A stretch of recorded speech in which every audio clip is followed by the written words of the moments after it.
there are clear social, economic, physical health returns, engagement in sport. Magic Bus India Foundation has been on the journey for last 25 years. So what we want to share on the basis of that is that, of course, it's a transformative journey. It's also a long-term journey.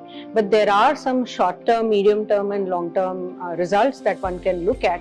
In terms of quantifying, you could, in the short term, it's more the obvious, the health, the social, the psychological returns.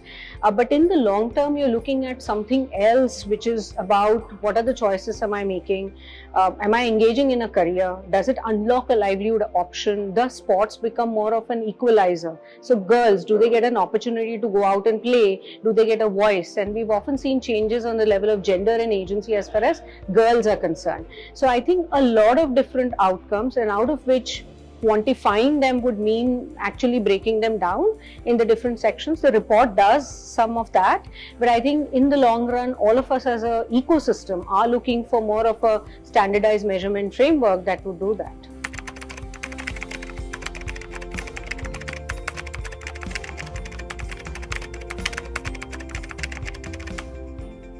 So this we've particularly seen, I mean, we work with 2 million adolescent girls and boys now, both through our direct programs in schools as well as programs that we do in partnership with state governments. The outcomes that you see are beyond the obvious. I mean, obviously the obvious outcomes are that you can cut down on productivity losses and there'll be less non-communicable diseases and people will be healthy and more fit.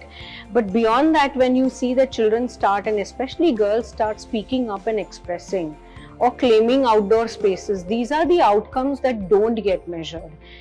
Secondly, we've seen them contributing to not just decisions about their life, but that of the family. Third, we've had outcomes on the lines of becoming community role models. So we've used sports also for citizenship, for leadership, for civic engagement.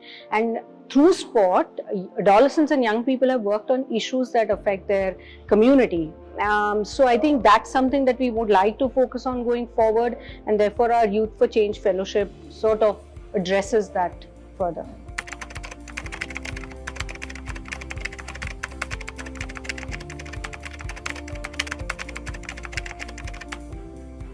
Yeah, I completely agree with you. I think it should be about sports and physical activity being available to all. But making it a public good is going to require a couple of things. And at the very basic level, it's going to require spaces.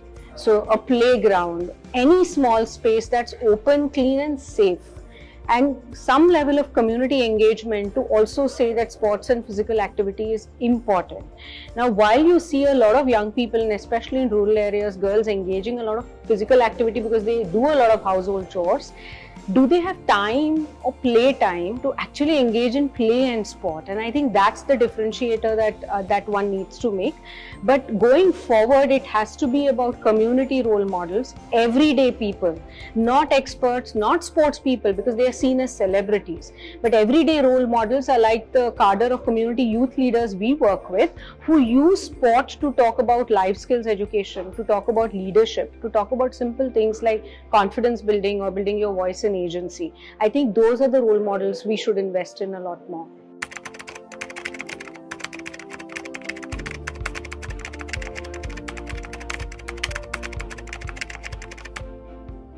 So one is a very hard question, because with all the children that we work with, and our focus is on an adolescent age group, so starting with grade 6, almost all of those children, we are looking at some school, work and life outcomes. So how am I facing life? How am I effective in any workplace I join? And am I completing school? But to think of that whole journey and how does it manifest itself, I would like to talk about one of the girls that I recently met. And she is now a youth mentor. So she works with Magic Bus, but she started her journey as a program participant. She participated in our program. She went through the whole journey. Through the journey was inspired to play sports. So that was, she plays volleyball nationals now. She teaches in the same school she graduated out of. And she also feels that she's a role model and she wants to continue to become one. The important thing is, what do you inspire through sport? And one is just an aspiration to grow and succeed, but also the aspiration to drive change. So being a role model is one part of her story, but the second part is she's saying that I want to do my graduation in physical education. So I want to study further and I want to contribute to my sister's education. So what do you bring back to the family? And how does the family start changing its perceptions? It wasn't easy for her to step out.